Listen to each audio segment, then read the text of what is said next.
Good evening, good morning, good afternoon, wherever you are and watching from. You're welcome to GH Gospel Radio. Thank you for joining us for another episode of Let's Talk Marriage. Tonight's topic is a big one, a huge one. So let's hope that the Holy Spirit will help us so that at the end of it all, we will all learn something to walk away with.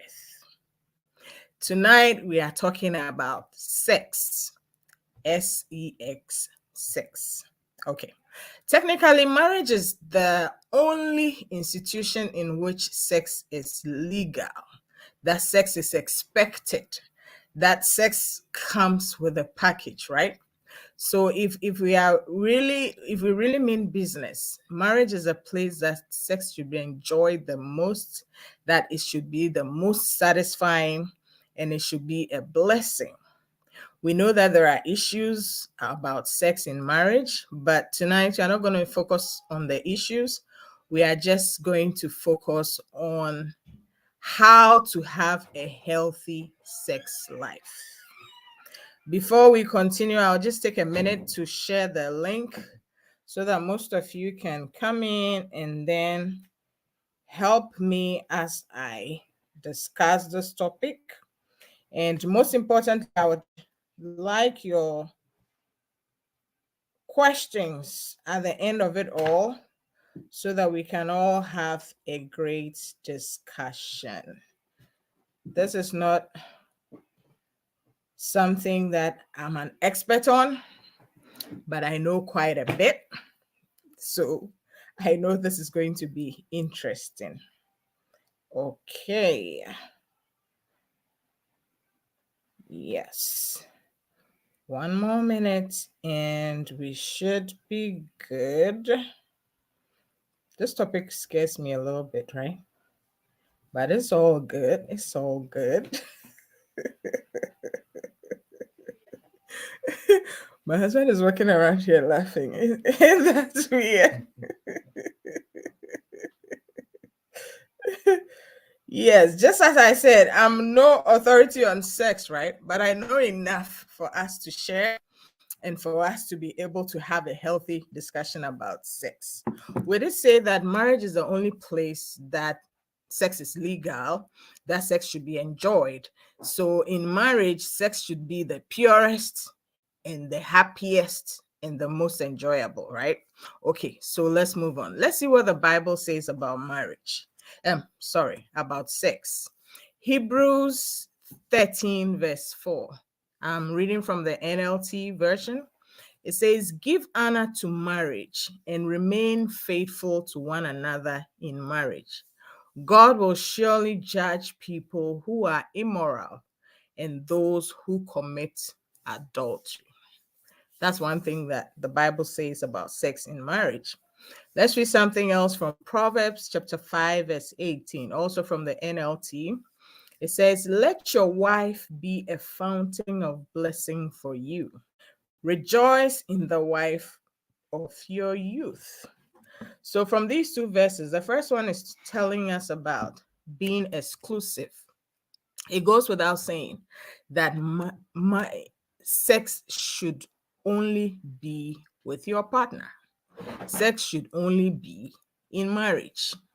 Adultery is wrong. Fornication is wrong. Sex should only be with your partner and only be in marriage. And it didn't say that your husband or your wife will curse you or come after you. It did say that God himself will judge you. So even the things that you did that nobody saw, God has seen you and you are accountable to God. And the verse from Proverbs also said that rejoice in the wife of your youth.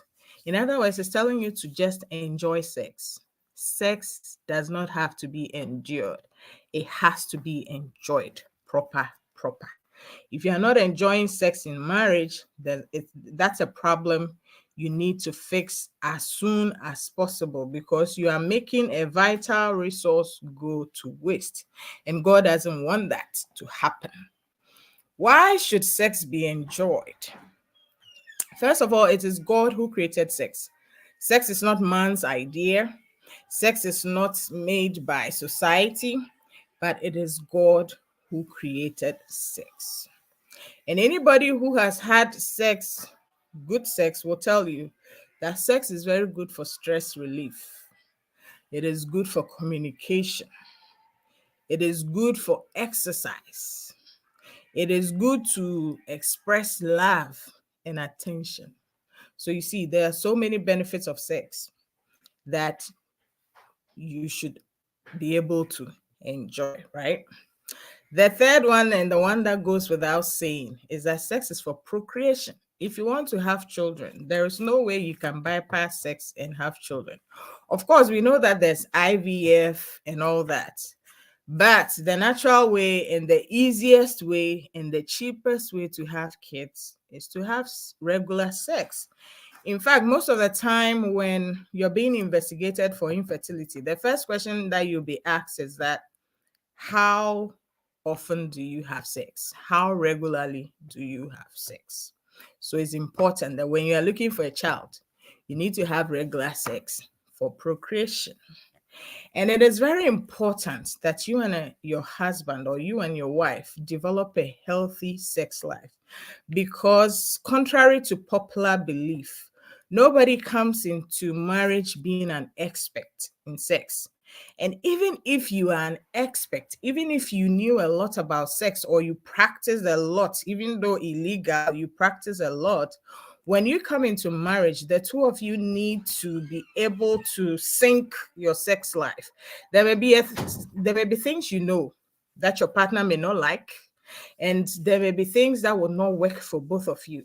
So no matter what experience that you have, no matter where you are coming from, when you get married, the two of you have to start from scratch to develop a healthy sex life, to know what each other wants, to know how to satisfy each other. And the most painful thing is that you be in marriage and then one person is satisfied and the other person is not. That is so sad. And that brings a whole lot of issues. And sometimes too, somebody may be so experienced and may want certain things that the partner is not ready or able to provide.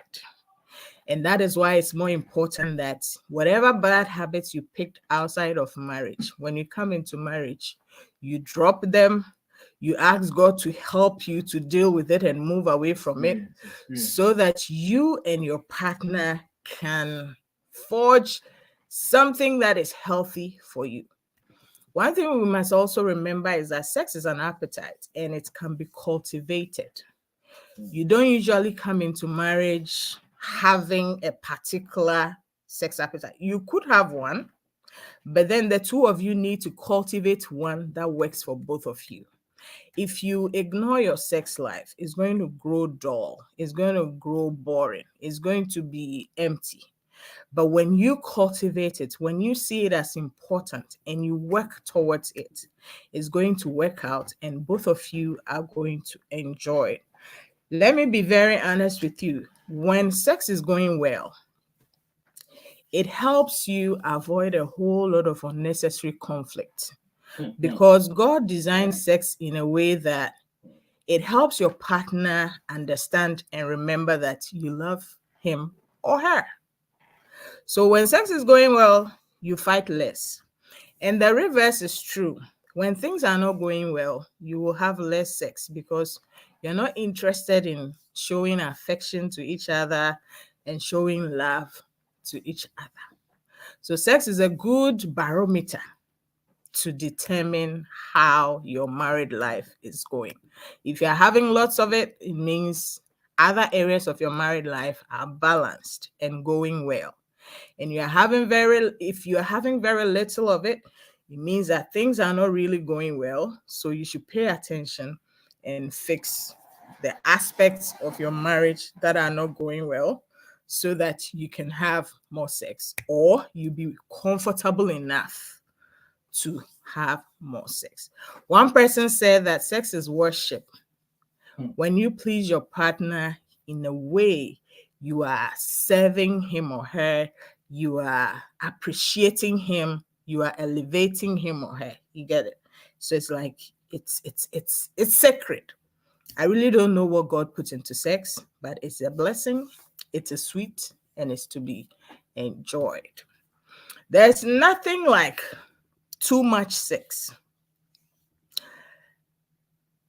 What a man and his wife or a woman and her husband are able to take, there's no limit to it. As long as both of you agree, and as long as both of you are okay with the frequency of your sex life, it's nobody's business. There's nothing like too much sex. So if both of you agree, you can have it 1,000,000 times a day. That's up to you. It becomes a problem when one person wants more than the other person. But even that one, the one who wants more needs to compromise so that he or she can reduce it.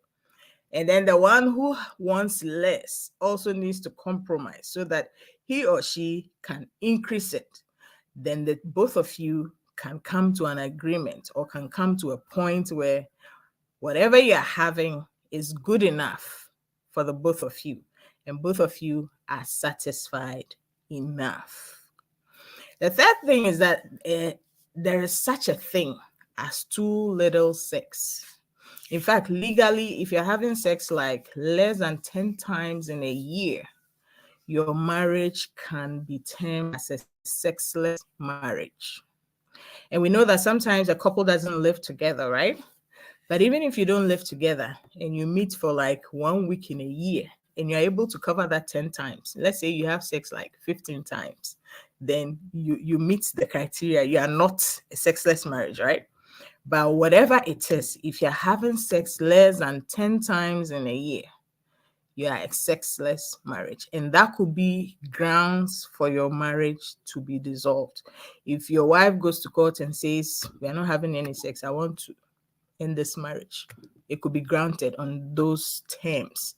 If your husband says, this is it, the divorce can be granted on those terms. Okay, so now that we've gotten the statistics out of the way, let's talk about what good sex means to a man.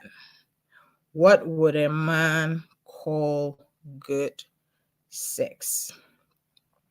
To be very honest with you, it's a known fact that men see sex as a need. The way they need food 3 times a day.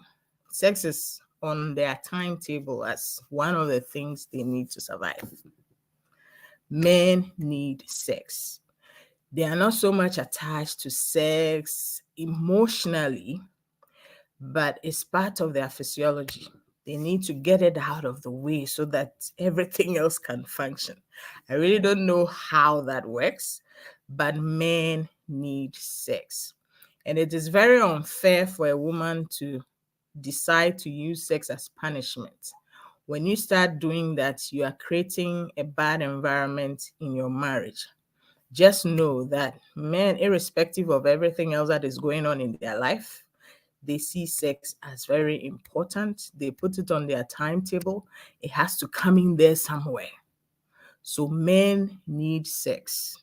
And it's even close to the way that they need food. That doesn't mean men need sex 3 times a day. It only means that men need regular sex. That's what we are saying. Men also like sex to be energetic or enthusiastic. There are a lot of times that men complain that our wives are not responsive and they won't do anything. They just be there and watch the whole thing go down and then they are done. No, they want you to be involved. They want you also to enjoy whatever is going on. Well, it's true that sometimes it's their attitude that make women be like, okay, get over with it and let's move on, right? But it's not their responsibility to know what you need. You need to be able to communicate with them so that you can also enjoy sex. Sex is not only for men to enjoy. You as a woman should also enjoy sex, and you should be energetic and enthusiastic about it. A lot of times, some men complain that their wives act like sex is a chore. So it's like they are the ones who are always begging for it, and they are the ones who just do all the work, and the women just be silent and watch things happen. Men don't want you to be quiet. They also want you to be excited enough that sometimes you will be the one to initiate it. Sometimes you will be the one to take charge of things, right? They want you to be energetic. They want you to be happy with the whole action. They don't just want you. Somebody said, when you're done, cover it.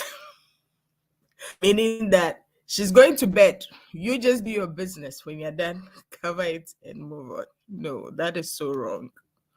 It's a two-person business. The two of you should be involved. You should be energetic and excited as well. Men like variety.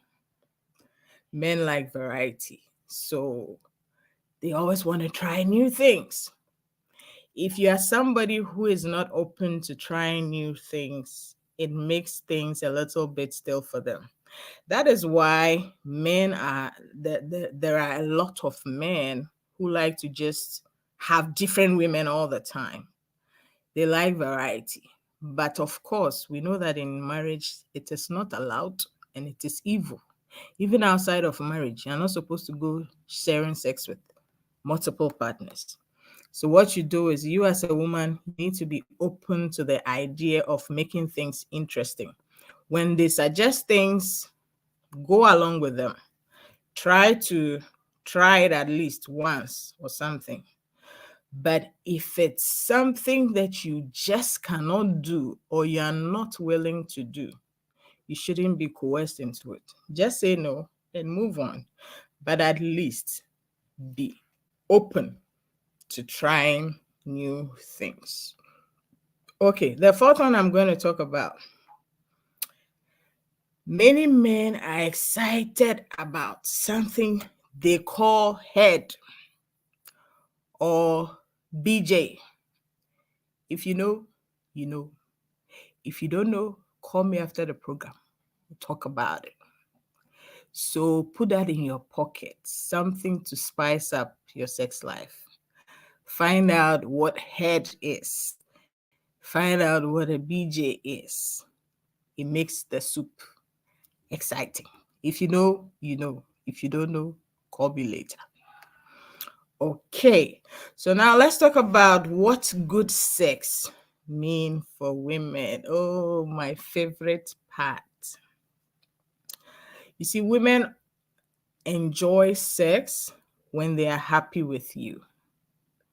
If you've been having issues, if you've just had a quarrel, if it's like if there's something going on in the marriage, if there's strife, if there's stress, a woman giving her body to you is so hard.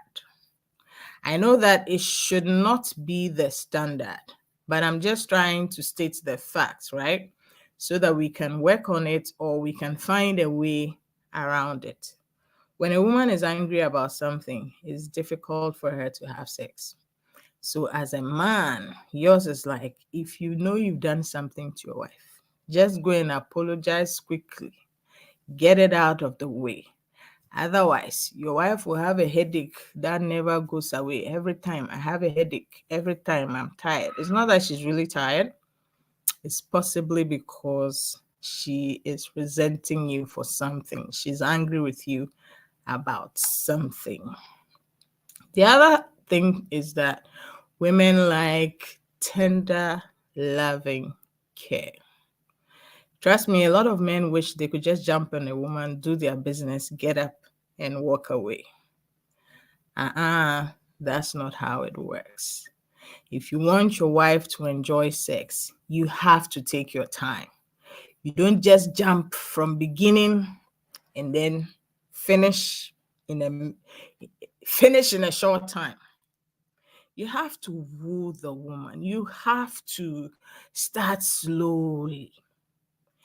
And when I say start slowly, I'm talking about foreplay. The woman's body is sensitive everywhere from head to toe. But the most sensitive areas, I know you, all of you know, right? But just for the sake of emphasis, let me just mention it. Kissing is important to women. The clitoris is important to women. The nipples are important. The back is important. The neck. When I say the back, I mean the back of their neck, right down to the middle of their waist, somewhere there about. That's what I mean. So all these 5 areas, they are super sensitive. Play with it gently. Follow her lead as to what she wants and what she likes, and then build up to the point where she's ready to give you everything that you want. And I know you know what I mean, right? Yeah. So Sister Amma says that you can't jump from Kumasi to Accra. You have to take your time. Yeah. So men, please take your time. Be gentle, be tender, be sweet. A lot of men see it as a waste of time. They see it as, we've been married for so long. Every time you want me to caress you and be gentle and talk to you, can't we just do it quickly and go? No, it doesn't work like that. Be gentle, be sweet, be kind, take your time. It's as if you are taking turns in having pleasure, right? Your own is the actual act, right? The woman's own is the foreplay. So if you do a good play, you can have a good action. You understand? A woman's body needs to be prepared for sex. Women are not like men, that the minute you think about sex, you can just go straight and finish. Women are not like that. Even if they are the ones who initiated it, you still have to take your time, prepare her, caress her, be gentle, take your time, help her to enjoy herself. It's a 2-person thing. She enjoys and you also enjoy. Women also like cuddling and talking after sex. I know some men who say that sex is too much work. You have to be nice to the women. You have to be gentle. You have to take your time. After everything, too, you have to cuddle and talk. What is all that? But you see, what you do today will set the tone for what will happen tomorrow. If today you come and then you just hurry up and rush through things and you finish and you fall asleep immediately, that's on you. The next time you want it, she's going to say she has a headache. That's the way it works. There's this Akan saying that who rejects sugar. Okay, let me say it in Akan and then I'll try to translate it to English, right? It says that so that's a sichire eprugu. Why na so ya? That's a sichire prugu nenuma obepiegu. So it is saying that who rejects something good? Nobody. So you have to put in the work and get what you need. And then next time when you come, you get a yes. If you want to keep having it regularly, the way men want it regularly, then you too, when you come, let it sweeten the woman. So that next time you ask, she'll be like, yes. And even next time, she'll be the one to say that, oh, it's time. Oh, it's been a while. Oh. Can we have some? Wabomu and echirewado. If you do it right, you will keep getting. So men, if you want to have regular sex, make sure your woman is enjoying it. And as one of the things to help her enjoy, cuddle and talk after sex. It could be 2 minutes, it could be 5 minutes. You don't have to have a full-on conversation. Just spend a little time with her. The reason is that sometimes when you are done, it's not like sometimes. With a man's sexual response, when you release, you're done. But for a woman, it's like it takes time for her to cool off. In the same way that it takes a woman time to be aroused, it takes a woman time to cool off. So that whole time is like she's still in the mood. So you gotta spend time with her, cuddle her a little, let her enjoy life too. It's a two-person thing. As you have enjoyed, help her also enjoy and finish up. Amen. So let's talk about dutiful sex. It's not every time that both of you are going to enjoy sex. There will be times that one person wants it and the other person does not want it. It could be that the other person is tired, or the other person is not in the mood, or it could be anything, or the other person has a lot on her mind. Hello, Pastor Sia. Thank you too for joining us. You're welcome. Yeah. So if you are not in the mood, be nice. Help your partner out. You may not enjoy it as usual, but at least be encouraging, be willing, and help your partner have a good time. It's not every time that you should also get your pound of flesh. Sometimes you have to be dutiful. Because remember, today that you are not in the mood and he wants it or she wants it, tomorrow it will be your turn. Maybe you are also not in the mood, but you are in the mood and he or she is not in the mood. So you help me, I help you. Once in a while, you should be able to help each other out, even if you don't want it. Compromise. This one is not even compromise. Offer yourself. You know that this one that I'm doing is not from my in, but let me help my partner out. Dutiful sex. You just do it for the other person. Okay. So let's talk about healthy sex life for a couple, for both of you. We talked about what is a good sex life, what good sex looks to a man. We talked about what good sex looks to a woman. And now we're going to talk about how healthy sex looks for the both of you. We already said that there's nothing like too much sex.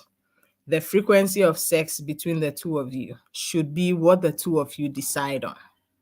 If you decide you're going to do every day, that is up to you. If you decide that you're going to do once a month, be careful. You are heading towards sexless marriage, but that is still up to you. So the two of you should be able to compromise on what is good for the both of you. If you realize that your husband wants 10 and you want 5, you can just strike a balance. Let's say go for 7. Your husband should be able to bring down his number, and you should be able to add a little bit on top of yours so that both of you can have enough to satisfy you. And then the second thing is also you need to learn what pleases each other.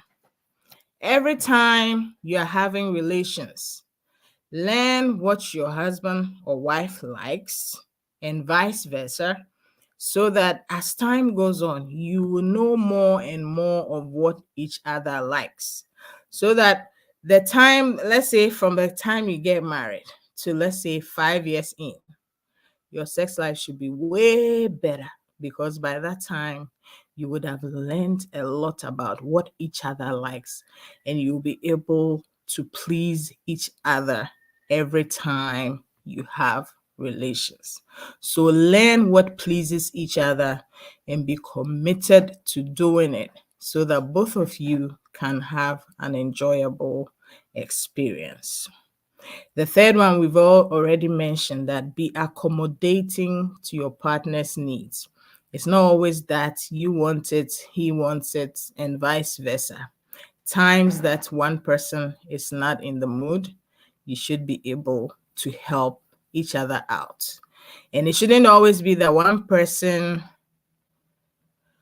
Somebody asked that, must it be on the numbers? I don't really understand the question. I did say that if your frequency is higher than what your partner wants, what you do is you find a middle ground, or you compromise, so that one person doesn't think we are having too much and the other person thinks we're having too little. Both of you need to work it out between the two of you. and compromise. I think that's what you meant. All right, let us look at factors that work against having a healthy sex life. Number one on the list is unhealthy mindsets and attitude. You see, a lot of times women are groomed to keep themselves for marriage, right? So in their minds, and our parents, our relatives, they keep telling us some kind of wrong stories or like horrifying stories just to help us stay pure, right? But some of these stories stick with you so that even when you are married, you are not able to relax and enjoy sex because already your mind has been poisoned about sex. Like we said earlier, know that sex is created by God. Know that it's important that you please each other, you help each other have a fulfilling and satisfying sex life. You are not doing anything wrong by having good sex. And in fact, married people are the ones supposed to have good sex.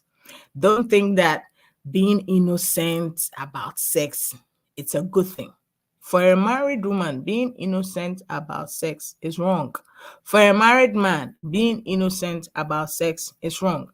The day you get married, all the innocence should go away. You should be able to explore. And if I say explore, I don't mean go and watch porn. You need to find useful and healthy material, not hardcore porn that people are acting and exaggerating stuff. There's a lot of healthy material around. And there are good books that you can find healthy information on. And you know your friends who you can trust to ask a few tips on sex. Don't go to the opposite sex because it can happen that the two of you will have sex. It's not healthy to talk about sex with the opposite sex because usually those who start talking about sex with you, like the opposite sex talking one-on-one about sex, by the time you realize things can easily get out of hand, go to the same sex friend and ask them a few tips. They could point you in the right direction. Or if you like, use the old way. Both of you experiment, find out what works for you and do it well to the glory of God. Don't think that sex is dirty. Sex is not dirty.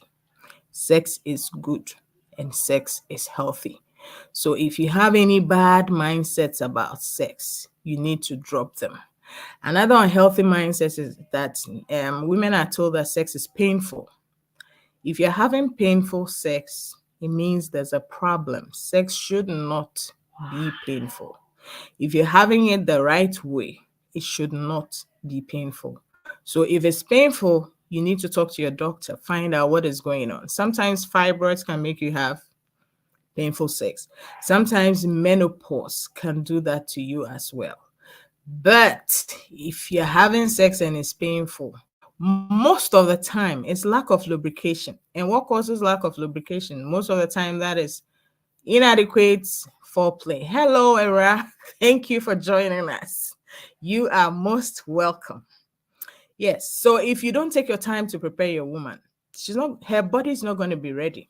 And it could make her have painful sex. But if sex is hurting, something is wrong. Sex is not supposed to be painful either for the man or for the woman. Another thing that works against having healthy sex is physical tiredness. That is just plain body is tired.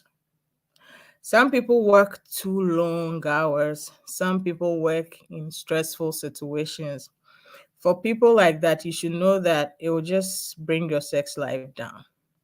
If there's a way for you to use your hours without affecting your livelihood, you should look into that. And I know there are a lot of women, they like to clean their house like 10 times a day and add on chores to themselves.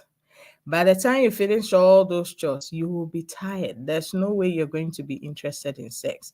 For the men too, they'll stay long at work and they'll work hard. There's no way by the time you get home, sex will be on your mind.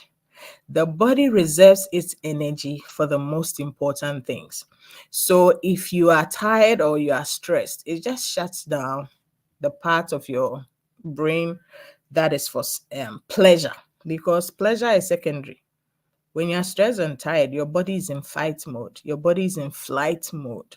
So your sex or your pleasure part is going to shut down. So if you're working too hard or you're working too long, it's going to affect your sex life. You can fix it by trying to adjust your schedule, or you can just reserve sex for the days that your schedule is lighter. You just need to work that out and make sure that you're having a healthy sex life. The other thing too is conflicting schedules. I know a lot of people who work, like the man works morning shift, the woman works night shift. As the man is coming home, the woman is leaving the house. It's like you don't even have enough time together for you to even think about moving on to sex. One easy way that you can get around it is that schedule sex. There's nothing wrong with scheduling. Try to find times that you can both be at home and make sure that you get it in before your relationship or your marriage goes dry.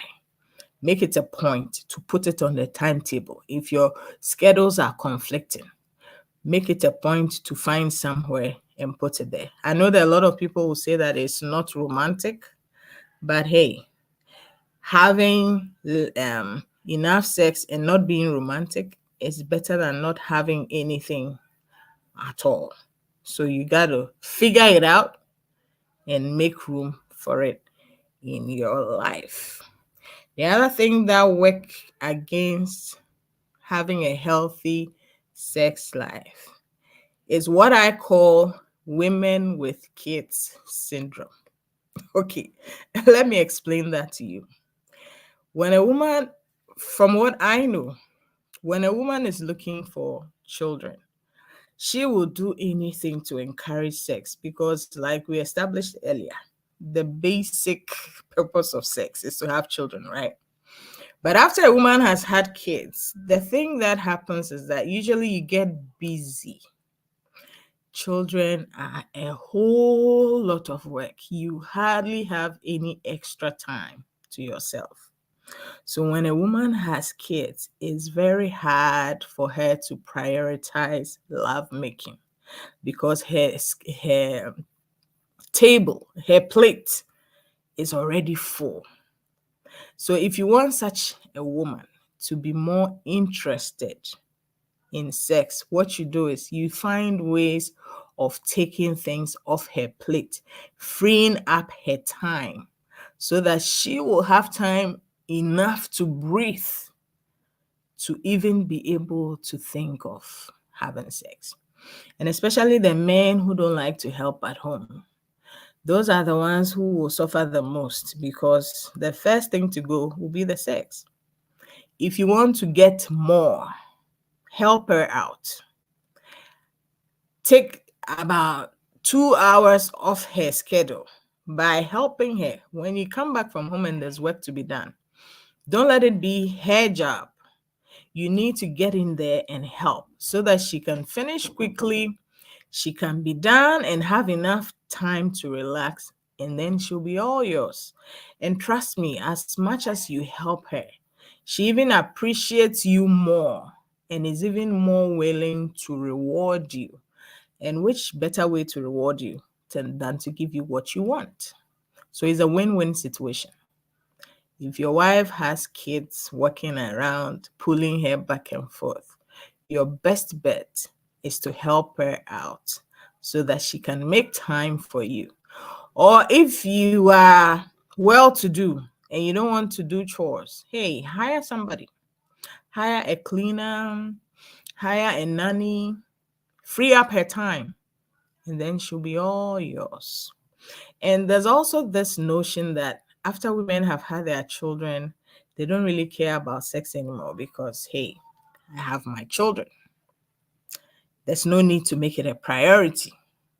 So that's a time that you, the man, need to work hard in encouraging her, show her how much you love her, show her that she's still the girl that you married, take her out on dates away from the kids so that she can remember that there's somebody else in her life apart from the kids. And then your sex life will be revived. Try it and let me know how it works. I know it works, so try it. Let's confirm it, or let me know how it goes. Okay, that reason why people may not like to have sex is that only one partner is enjoying it. So that partner who is not enjoying it will not be willing to have more of it. That's just plain and simple. If you are not enjoying it, why will you go back for more? So like we outlined earlier, you should know what women like. Women should know what men like so that you can give it to them. And then you should learn exactly what your particular partner likes so that you can give it to them. The next time that you want it, you can have it. And in the same way, men should learn what the women want and also learn what in particular your woman likes. As long as both parties enjoy, there will be no unnecessary no's. You will be having more yeses, and your sex life will be the better for it.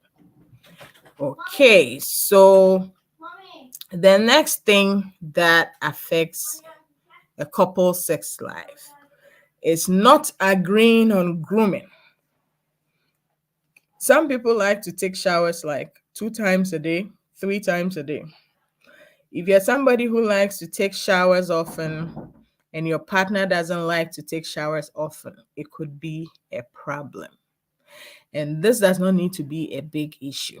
Just sit your partner down, talk about it, agree on what it is that you both are willing to compromise on, and then work with that. Don't just assume that you like taking showers twice a day, so your husband or your wife should also take showers twice a day. Just agree on what is acceptable to both of you. You could compromise. Maybe the other person wants to take showers like once in 2 days. So you compromise and be like, take a shower every day. And some people like clean shaving bodies. They don't want to see hair anywhere. They want everywhere Sakura. Some people also like hair. Yeah, Era says you should take showers together. Yeah, if your partner doesn't like taking showers, just call your partner. Honey, let's go take a shower. They'll come along. And then you can both be on the same page, right? Yeah, some people like clean shaving bodies. Other people like hair. You need to sit down and agree on what grooming that you both like so that you can do it for him, he can do it for you, and you can both enjoy what it is you want. There's nothing more painful than bending over backwards to make sure your body is clean shaven and then your partner even wants hair.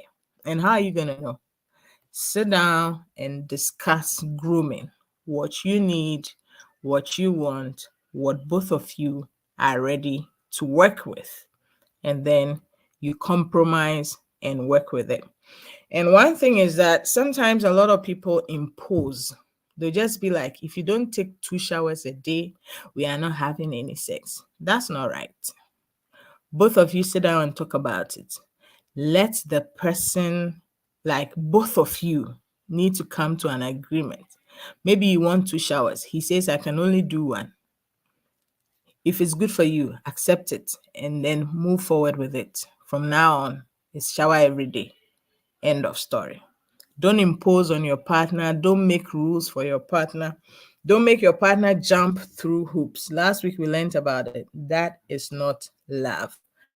Agree on it, accept it, commit to it, and let it work for both of you. And then the last point I have here about the things that affect a healthy sex life is being affectionate only when you want sex. I think that one, it's more in favor of the women, right?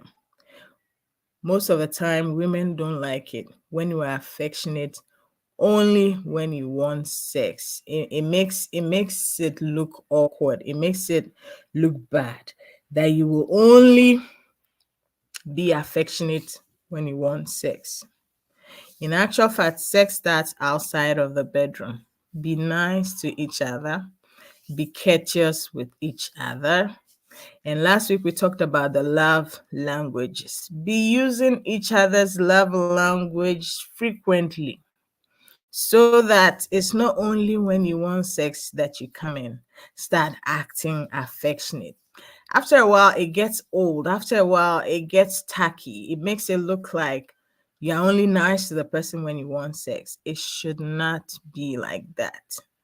Be nice and affectionate with each other. If you know your partner likes physical touch, be holding their hands when you are walking about in town, so that by the time you get home in the evening, your partner feels loved enough because you've been affectionate the whole day. You've been affectionate outside of wanting sex. So do not limit your affections only when you want sex. Be affectionate with each other all the time. So this is the point where my long talk or monologue is over. So if you have any questions, this is a great time to type it. We'll see it and then we will answer it before we bring this session to a close. But let's remember that when you are not having sex, it might not be sex per se that is the problem. Other areas of your marriage may be causing that. When you get to the bottom of it and fix the areas of your marriage that are not working well, your sex life will improve. If you treat each other well, if your marriage is going well, then your sex life is going to be healthy as well. But whichever way, we just covered the basics, right? So make sure you have your basics covered so that you're having good sex, frequent enough for both of you, and both of you are satisfied and fulfilled. So if you have any questions, I'm just watching the screen. Just let it flow. We will answer it now. Or if not, we'll be preparing to end today's session. I hope you enjoyed it. I hope you've picked a thing or two. And I hope, yeah. Sister Clara said, Dr. Efua, you mentioned books on sex. Do you have any suggestions? Oh, thank you for asking. I have a million, but the two that I'll recommend the most is the Kama Sutra. It's not a Christian book, but it has a lot of healthy diagrams and discussions on sex. And it's not porn, it's just straight out sex education. So try the Kama Sutra. You can search for it on Amazon. Kama Sutra is good. And the other one is the Sex Positions Bible by Randy Lee, I believe. I think when you search for it, it will come up. The Sex Positions Bible. Go look for that one. It's pretty healthy. You can learn a lot from it and then use it. Let me see if the author is, I have the author right. Yep. So what's your name? Tell me. Yeah, Randy Fox. The author is Randy Fox, Randi, and Fox, Foxx. So those two books, they will carry you far. They have plenty information in there. And what I like about it is that it's not porn, it's not straight out horrifying sex, it's healthy sex education. So get the Kama Sutra, get the Sex Positions Bible, go through it, practice a few, have fun with it. You'll like it. Yep. Thank you for that question, Sister Clara. Yes. So that is all that time will allow us for today. If you're watching this broadcast late and you have any other questions, you can type it in. We will pick it up, and later on, maybe in another session, we'll come back and discuss it. Thank you all so much for joining us today. God bless your marriage and have a great week. Thank you. Bye-bye.